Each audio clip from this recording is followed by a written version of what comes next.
hay bây giờ phải thế cái nông tu thế hay số tiền tiền mình lồng mua cái airport hay thì hay cái nông này cái này dễ kan sa kan ye alo le mai hallelujah nam lat tat le ni so panga o ni ada khale chan de ni hin nam ta khale chan de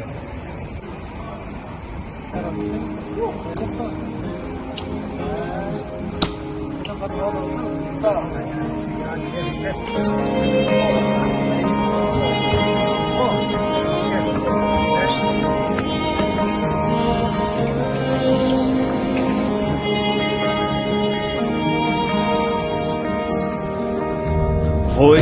ka buai na hian cùng khóa đây đồn lô ni thar lo chua ka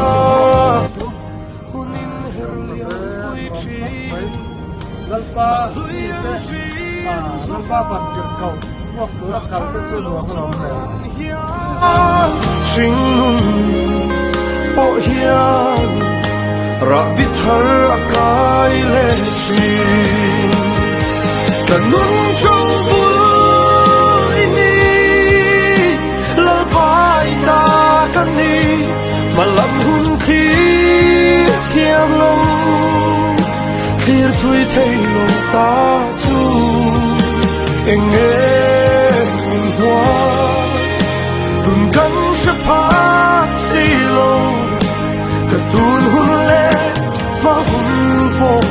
lalpa nang in mei ro